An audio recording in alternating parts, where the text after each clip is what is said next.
We are the anchors of Queer News Tonight, and this evening we discuss the queer headlines. South Florida Pride concert band's Dan Bassett is with us to talk about the band, upcoming performances, and more.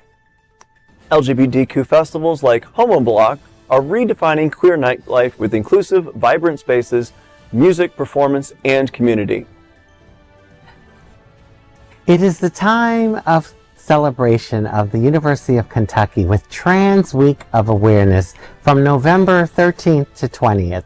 The event will promote trans identity and inclusivity across the campus.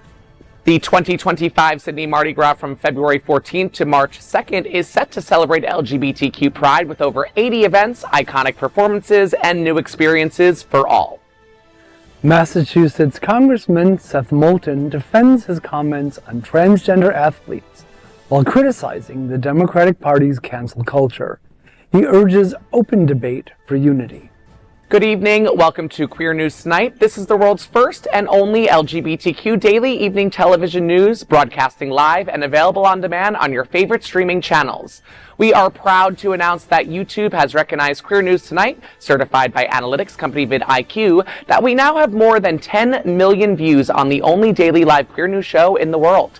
We are proud that we have more than 1,000 new subscribers in October, and that Queer News Tonight has more YouTube subscribers than any other LGBTQ brand in Florida. Over 500,000 of you have watched this show in the last 60 days. We thank you for watching and supporting our voice in our community. It is Tuesday, November 12th, 2024. We are live and literally out of the closet and into the headlines. So many of your important stories we are going to tell this evening on Queer News Tonight.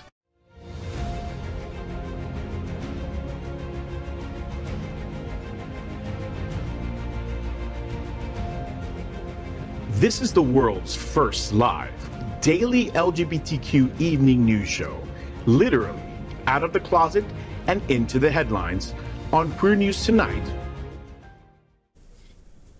This is the world's first and only unedited live LGBTQ evening news show. Whatever happens unique in the LGBTQ news, you will see it and hear it. Hotspots Magazine Happening Out Television Network is a nonprofit 501c3 media company in the same model as PBS and NPR, but designed for the LGBT community. Our mission is to support the 11 pillars of LGBT community.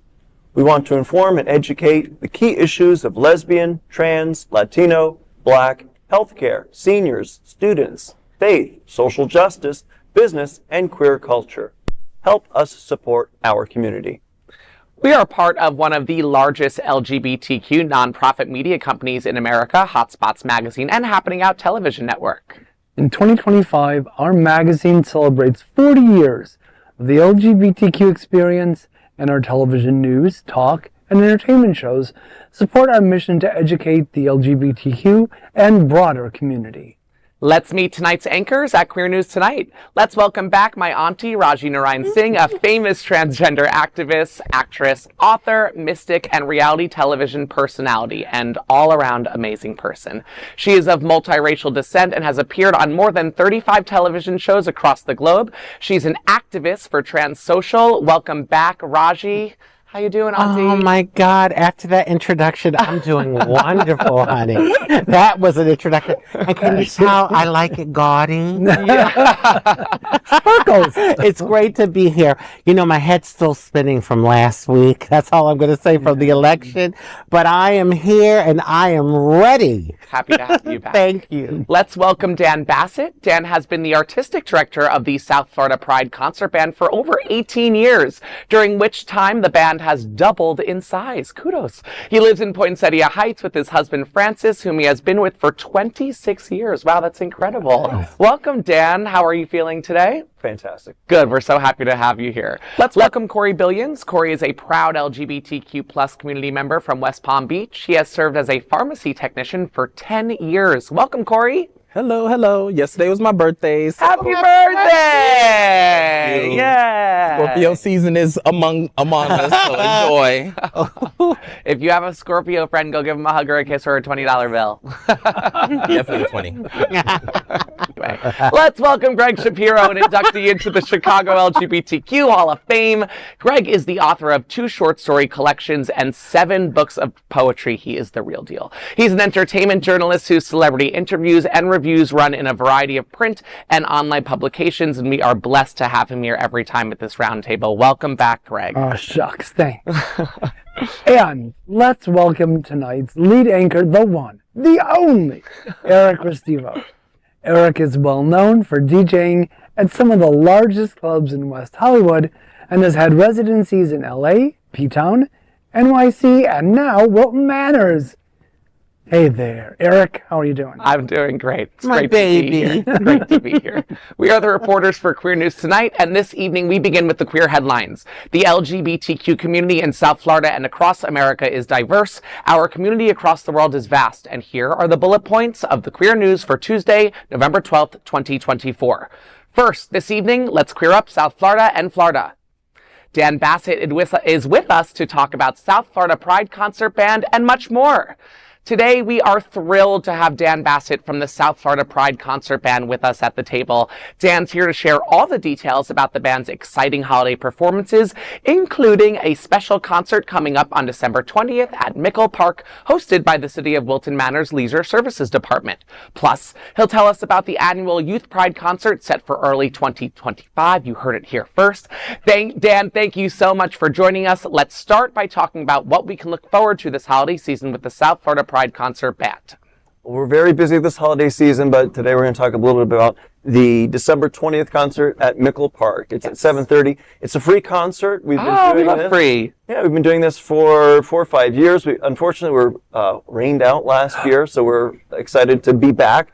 But it's really a chance for our smaller ensembles to perform for a great audience. It's going to include a brass quintet that I play in, a woodwind quintet, flute ensemble, French horn ensemble, clarinets, flutes, as well as our steel band and our jazz band. Steel band? Steel drum. Oh my God, I Trinidad! Trinidad! Love that. Possibly the only LGBTQ steel band. Oh, that is as far as I know. fabulous. It's great too because there are so many different opportunities, especially in Moulton Manors, to go enjoy vocals, right? And see all these incredible singers, and they bring American Idol people in. But this is a whole different, ballpark. This is a whole orchestra, a whole slew of queer instrumentalists, and that is not something that comes often. Not free, by the way. Just that we should talk about. Kudos to you for the band doubling in size since you've kind of what I read since you've taken over. That is a testament to your hard work.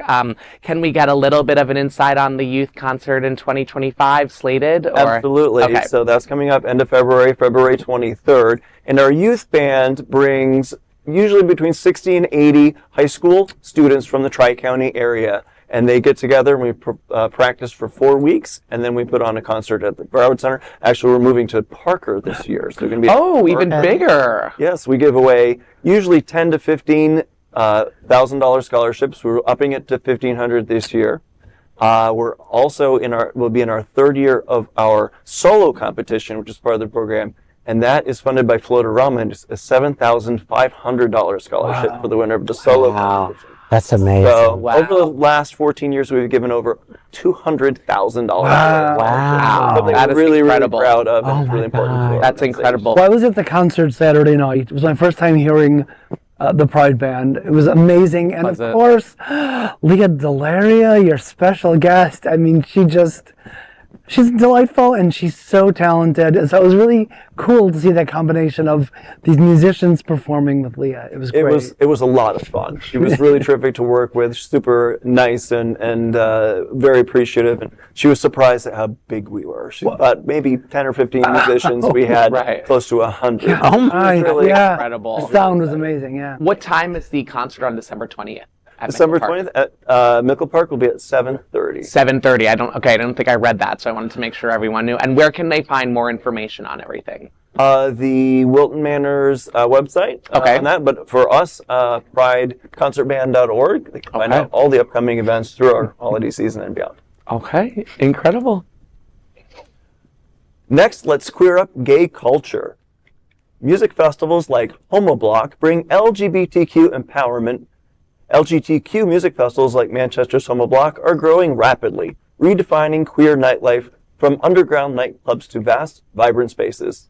Described by promoter Rod Connolly as Queer Christmas, Homobloc is a 13-hour festival at Depot Mayfield, where crowds embrace every facet of queer culture through diverse performances. On November 9th, headliners like Raheem Redcar and Shy Girl joined DJs and drag artists and created an inclusive electric atmosphere. Homobloc is part of a larger movement with events like False Idols, Mighty Hoopla, and Body Movements, also providing expansive, safe spaces for queer individuals to gather. According to Connolly, quote, "These kinds of events change you," end quote. He notes that with rising costs, many smaller queer venues struggle and larger festivals help preserve queer culture. However, Homobloc has faced criticism for partnering with mega event producer The Warehouse Project. Some argue that corporate involvement undermines the essence of queer spaces. Connolly and creative director Sophie B. counter that through partnerships like this, much of the revenue goes to fair pay for performers, and without such support, events like Homobloc would be impossible at this scale. The fact is, for many from the LGBT community, these festivals are more than just music. They're about visibility, empowerment, and community resilience, especially in challenging times for queer spaces. So I found this really interesting because I faced this with the concert band as well. Without support of grants through individuals, community partnerships like Our Fund Foundation and Florida, we can't produce large concerts and get somebody like Leah Delaria to perform in Moulton Manors with a community group. So this is they're kind of saying the same thing. You kind of need corporate sponsors if you're going to put on a gigantic event. Yeah, I've been faced with this a few times, DJing at festivals like this, and it's tough because a lot of times it's welcomed in the sense of a level of production. If you want a certain look and feel and guest artists, then of course. But then you go back and you do some research and you see that these corporations are tied to terrible things like Chick-fil-A and and it makes you kind of feel awful about it. But the truth is where is the line, right? Because these are spaces. It's much more than just music. It's about feeling like you have one sort of outlet in this big world to go and let your hair down for 6 hours. This is a one-day festival we're talking about. It's not even a multi-day thing. It's a one big whole thing.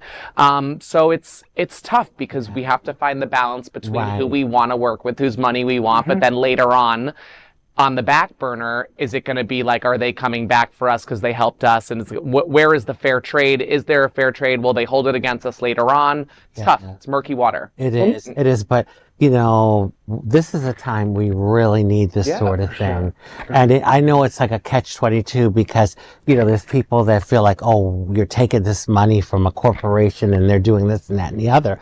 But the fact is, if they're willing to give us the money, take it because we can use it for our community and have the type of shows we really want to have, Well, and this story is especially interesting because it was recently announced that the Always Queer Inclusive Pitchfork Music Festival, which has been presented in Chicago for almost 2 decades, is in the process of relocating in 2025. They don't know where they're going to be, but they're relocating. But that, meaning that if there ever was a U.S. version of Homobloc, it might be a really good time to do that. And to pull it up. Chicago would certainly welcome it in the same way they've welcomed Lollapalooza for almost 20 years. It's been the home of Lolla for 20 years. So, something to think about.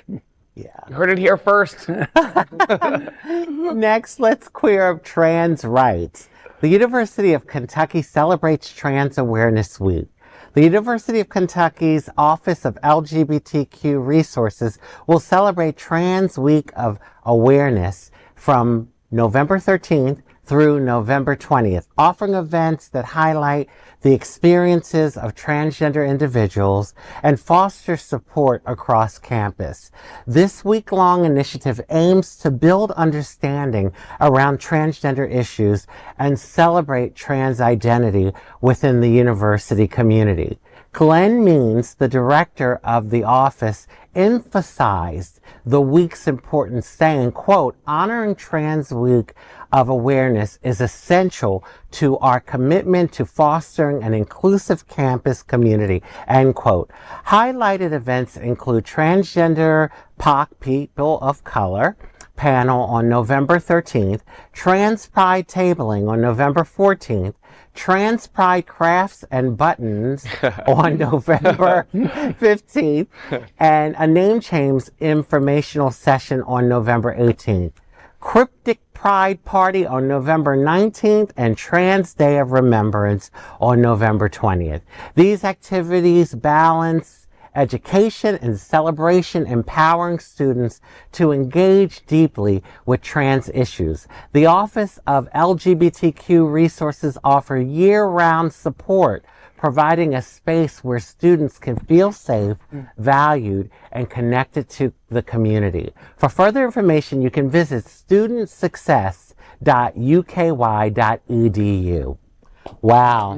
Clap it up for the University of Kentucky, truly. I think it's absolutely phenomenal when I hear about a university doing this sort of thing, because I remember when I graduated from high school and I was trying to go to college back then, it was so hard for me. Yeah. It was so hard. Those spaces were extremely difficult for trans people to maneuver in. And you almost felt like you were just being run out of school.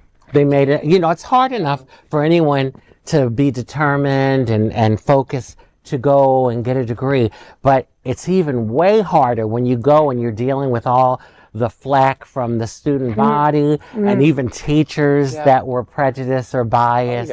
So although we're dealing with backlash right now in our community, I know I'm very afraid of what's going to happen going forward. But this is an example of some progress, and we celebrate small wins here all the time. Yes. We talk about it at the round table. This is a big small win. This is a big small win. Kentucky, I wouldn't have expected that right away, right off the bat. Maybe more like a Chicago University first, Kentucky, Andy Beshear, the beloved Democratic governor of that blood red state. Think about this. He could easily be a presidential candidate in 2028 if the country still exists, proving that there's more to the bluegrass state than Mitch Turtle McConnell, rancid Rand Paul, and homophobic Hab Ken Davis.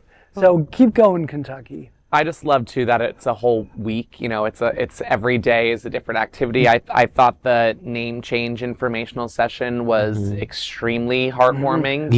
There's so many things that are going through your mind, and to have that outlet right there it tugged at my heart. I think they did a good balance. I think they did a good balance of entertainment, fun activities, Craft and buttons. Come on, you guys, let's go. I could use a new blazer. Yes. We're having a Trans Day of Remembrance at Hagen Park on the 20th, I believe. Yes, yes. I believe I think it's probably in conjunction with that. I would assume. Well, just so everyone knows that November 20th is International Transgender Day. So there'll be Transgender Day of Remembrance ceremonies all around the country. At Hagen Park, there's one at the Pride Center. Right. There's a lot. Yeah, I'll be at one in Atlanta with my organization Trans Social. So so they're all over. And listen, I remember the day when there was zero. Right. I mean, there was nothing going on. So now, these months, Transgender Awareness Month, the months leading up to it, you're like, oh my God, because it's a lot of work for us. But I shut my mouth because at least now we have options. You're grateful, right? Yes, I am so grateful. We didn't have anything back then, years ago. So, although I'm only 21, honey. I knew that. I thought 23. I thought it was 23. Okay, yeah. I won't tell anyone. Darn it, you found me out. Next, let's queer up the worldview. Sydney Gay Mardi Gras announces headliners and focus on queer history. The 2025 Sydney Gay and Lesbian Mardi Gras Festival is set to run from February 14th to March 2nd, celebrating LGBTQ pride, history, and inclusivity. This year's theme is Free to Be. And the festival will feature over 80 events, from iconic favorites like the Mardi Gras Parade and Fair Day to new experiences celebrating queer culture. Highlights include the return of the Sissy Ball, Caftana Pool Party, and a newly added block party at Taylor Square. The Mardi Gras Party promises a star-studded lineup with Grammy winner Honey Dijon and UK's Rami, along with Ultraviolet, Hot Trans Summer, and the First Nations First Light celebration. The festival also introduces the Blake and Deadly Gala concert, and the Mardi Gras and Qtopia partnership will spotlight queer history and culture through performances like They Will Be Kings and Samuel Barnett's Feeling Afraid as If Something Terrible is Going to Happen. Sydney's Lord Mayor, Clover Moore, shared her excitement about the event, saying, "Mardi Gras is one of my favorite times of the year. Sydney truly sparkles with diversity, inclusion, and love proudly on show. We're delighted to welcome people from around the world to our wonderful city, a place that embraces and celebrates everyone, where you are truly free to be." Further information on the tickets and the event will be available on mardigras.org.au. More gay prides, more gay events. It's almost that time of year, which is all year. And Australia, that's a place that you don't really go. So I hope everyone can make it.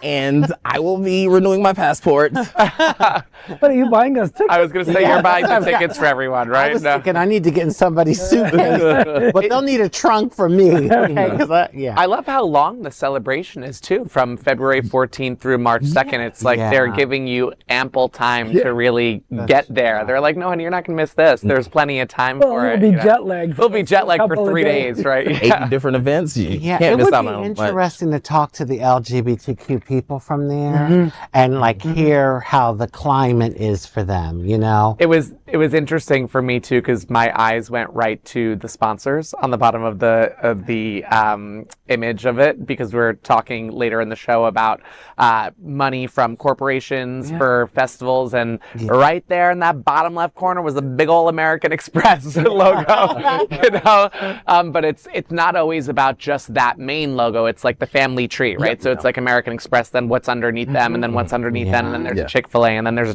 so it's that. But, yes. And that lineup is amazing. Romy from the XX. Oh my, and she's a big old queer gal. Love it. It's so amazing. What a great lineup. Do you think Honey Dijon's going to bring Beyonce? I was just going to say, Renaissance, Queen right? Bee, please come to Australia. She's like, you owe me one. Right? Next, let's queer up politics. Democrat Seth Moulton doubles down after trans comment backlash. Democratic Massachusetts Congressman Seth Moulton is standing firm after facing backlash for comments on transgender athletes. He said, quote, "The backlash I've received proves my point that we can't even have these discussions as a party," end quote. He added, quote, "We have a wing of our party that shames us, that tries to cancel people who even bring up these difficult topics," end quote. Moulton's remarks came after he was quoted in the New York Times following Vice President Harris's 2024 election loss.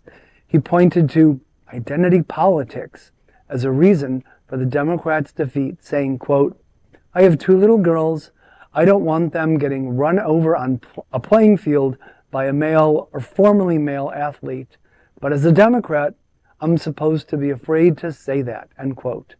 The comment witnessed a swift backlash, with Massachusetts Democratic Party Chair Steve Kerrigan clarifying that Moulton's comments, quote, "do not represent the broad view of our party," end quote. A former sponsor of the Transgender Bill of Rights, Moulton has supported transgender protections in the past. His re-election was endorsed by the Human Rights Campaign. He also has a history of supporting LGBTQ equality. However, despite his long-standing advocacy, Moulton insists that competitive women's sports need limits on participation by those, quote, with the unfair physical advantages that come with being born male, end quote. He argued the Democrats lost the election in part because the party, quote, shames and belittles too many opinions, end quote. Moulton urged Democrats to have open debates now to build a united opposition to the new Trump administration. Well, here's what I think. Give it to us straight. I think that it's more than likely that we're going to hear more of this kind of language from Democrats following the bloodbath of the 2024 election. Moulton has often been mentioned as a potential candidate for higher office, so whether we agree with his way of thinking or not, we really should be prepared to hear more of this kind of rhetoric. Yeah. It's just that people are upset after this election. That's exactly it. It's scapegoating That's in a way, exactly and they're trying to blame it on somebody else. Scapegoating, gaslighting, all of the Yeah. things that make you feel like you're the one who's doing everything wrong when you're not. Yeah. And people are we're willing to have the conversation, but when you approach us in condescending ways, I mean, it's a difference. It's one thing to have a conversation about a particular issue, Right. But a lot of these folks, they're not trying to have a conversation. They're trying to down us. Well, it's interesting because I went into this story blind a little bit. Like I came to the roundtable really prepared, but I didn't get to this part of it. And so I read the beginning of it, and at first it seemed nice. And then I got into it more and I was like, oh, but that's exactly what you just said. It's like the conversation. It was like a bait and hook. He got me in. And then I kept reading a little bit more and I was like, oh, wait, this is not in my favor whatsoever, for what he's saying. And they're saying they want to have conversation, but they don't really want to. But the excuse of I have two little girls. Okay, great. I understand. We all do. Who are these two little girls playing? Right. And how young are they? Right. Who's the person to run them over? Who's the referee of the game? Like gonna let a that 6'4" happen? trans woman barreling down towards his little girls. I mean, That's right. It's the creating the fear and the everything like that. Of course, yes. That's true. Next, we are proud of our special partnership with Sunshine Cathedral, the world's largest queer church here in Fort Lauderdale, Florida. Supporting that partnership, we are broadcasting from our permanent set here at Sunshine Cathedral at the Happening Out television studios. We broadcast Sunshine Cathedral Sunday International Service at 10:30 a.m.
LGBTQ 1 Minute News, let's queer up gay culture. University of Minnesota to host LGBTQ Farming Conference. The University of Minnesota Extension will host the state's first ever LGBTQ Farming Conference, Ag for All, on March 8th, 2025 in St. Cloud. The event is a collaboration between the university, the Minnesota Department of Agriculture, and the USDA Farm Service Agency. The event logo, a farm landscape in the colors of the Progress flag, highlights the inclusion message Ag for All, aims to bring queer agriculturalists together for networking, workshops, and discussions on industry topics impacting the community. Despite receiving some backlash on the online announcement post, it has gained significant support with over 2.3 thousand likes and 245 shares. The conference will be held at the Holiday Inn and Suites in St. Cloud and those interested can sign up for registration alerts. More details will be announced soon. Well, this is really interesting because actually I come from an agricultural area in upstate New York. We were mainly farming dairy cows, spinach, corn, and we never had a gay agriculture conference, believe it or not. Wow. Yeah. I think it's fabulous because it's just showing that we're being represented in many different areas. So I'm just going to say, I knew that was coming. Well, without LGBTQ farmers, we might not have some of those corn-fed fellas that we're all so fond of. I don't love the title, but I did love the logo. I did love I'd the wear that logo. on a t-shirt. Yeah, I'd wear that on a hat or a t-shirt, absolutely. Yes. LGBTQ 1 Minute News. Let's queer up trans rights. As Canada leans conservative, trans charities reach the tipping point. LGBTQ organizations in Canada are bracing for potential funding cuts amid shifting political winds, with polls indicating a Conservative Party victory in Canada's next federal election.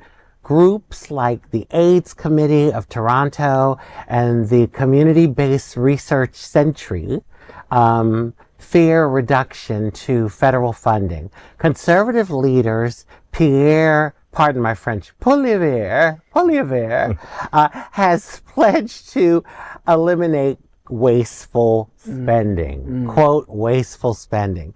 And it is increasingly concerning within the queer community about future support for LGBTQ and trans services.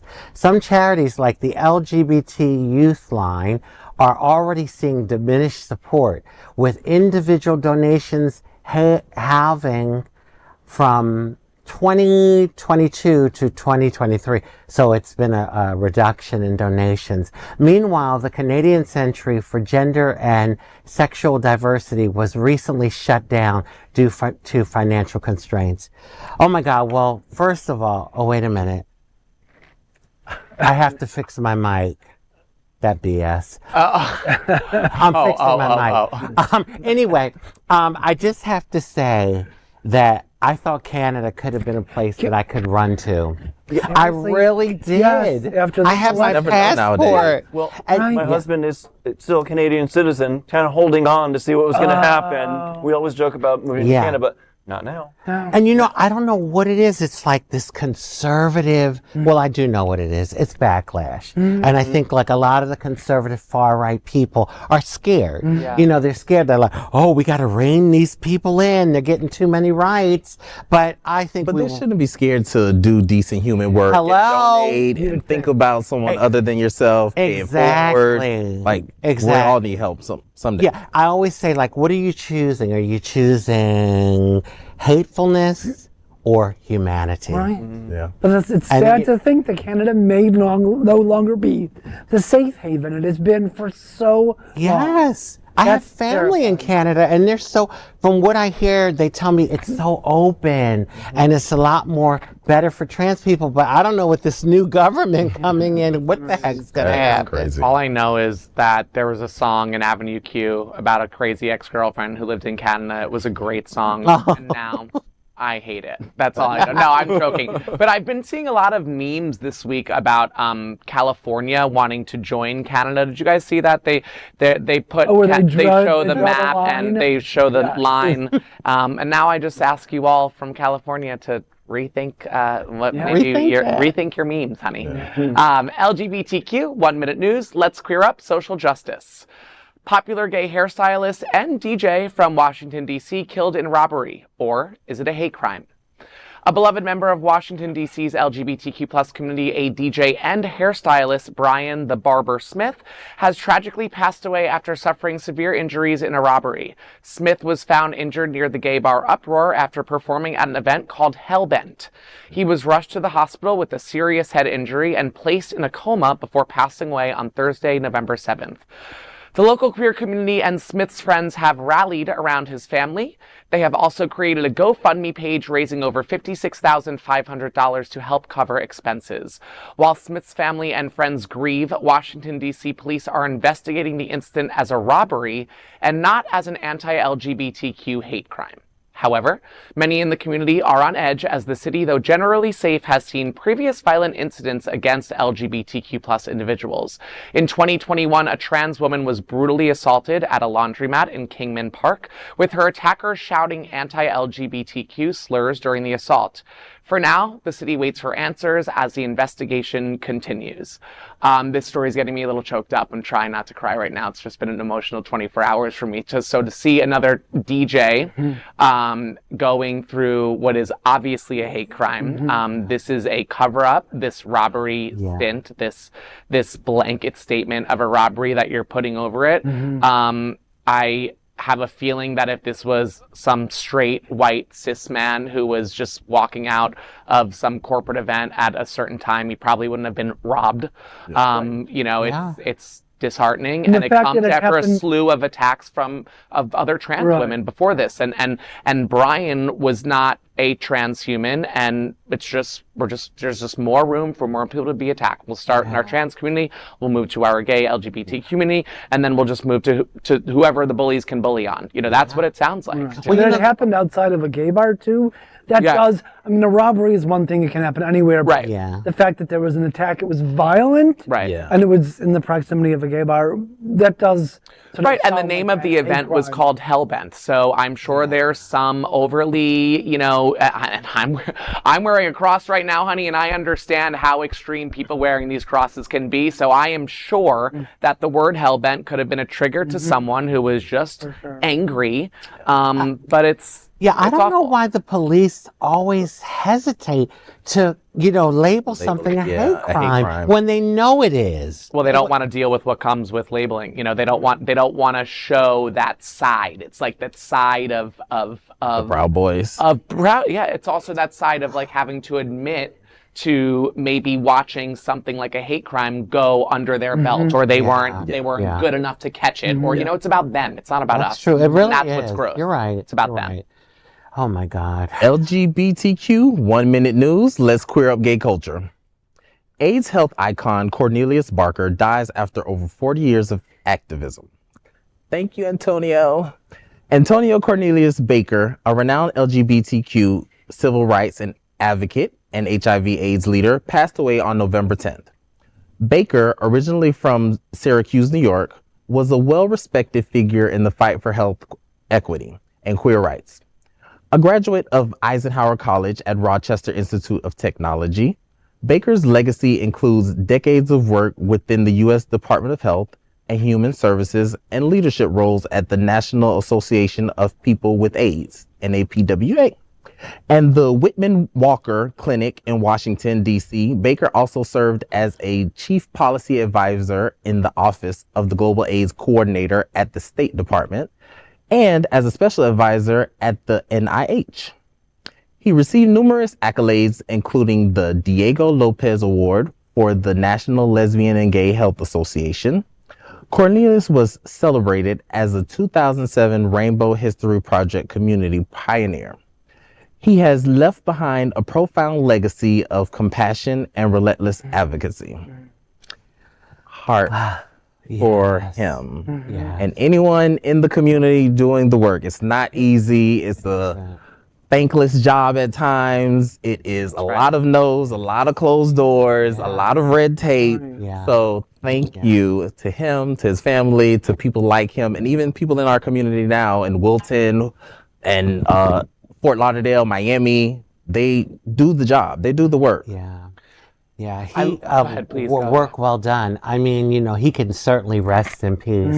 I always say when I'm on my deathbed, I don't want to be saying to myself, woulda, coulda, shoulda. You want to know that you did something in the world to try to make things better, and he certainly did. He really did. I just urge younger LGBTQ+ to do your homework, do some research on Cornelius Barker. If you know nothing of that name, go to Google right now. There are many, many people who ran before we could walk, and they deserve the respect. We stand on their shoulders. Please do your homework. For sure. Yes. LGBTQ 1 minute news. Let's queer up South Florida and Florida. The Miami Book Fair features amazing LGBTQ authors and books. It begins on November 17th. The Miami Book Fair is back, celebrating its 41st year with an impressive lineup of more than 500 authors from around the globe. Taking place from November 17th to the 24th at Miami-Dade College's Wolfson campus, the fair promises a vibrant gathering for readers and writers of all ages, with authors sharing and discussing their works in English, Spanish, and Haitian Creole. This year's fair aims to highlight the diversity and inclusivity of the literary world. Whether you're a reader, writer, or simply curious, don't miss this chance to connect through storytelling. For schedules and further events about the fair, you can check out miamibookfair.com.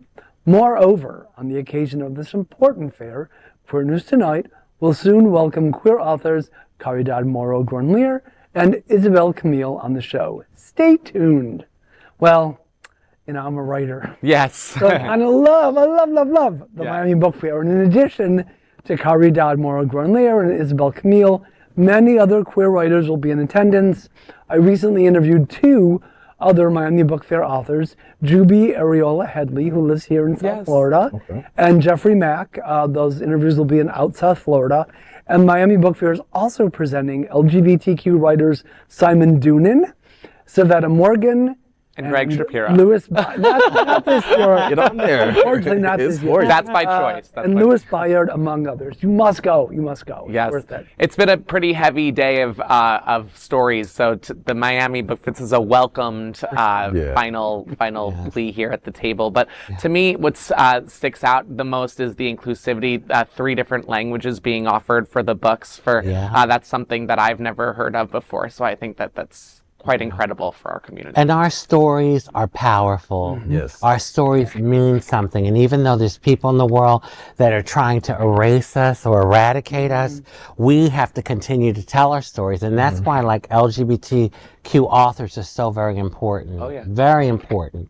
Every single life has a divine purpose and meaning. And we all are a book. We're a walking book. Yes. Honey, you should look at chapter 7 in mine. We told you she was a mystic. Told you. It's juicy. And that is today's news for the LGBT community on the world's first and only daily LGBTQ evening news show.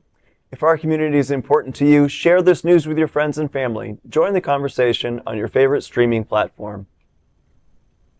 Queer News Tonight is the only live LGBTQ digital television show in the world that is out of the closet and into the headlines. We need your support. If our community is to grow, we must tell our stories and bring them to the attention of the broader world.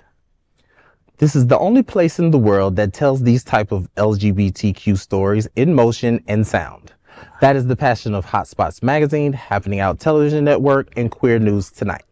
I'm your anchor, Eric Restivo, and on behalf of these LGBTQ+ reporters, the anchors of Queer News Tonight, including Rajee Narinesingh, Dan Bassett, Corey Billions, and Gregg Shapiro, we will see you daily at 8 p.m. To our LGBTQ+ world, we wish you good night. Good night.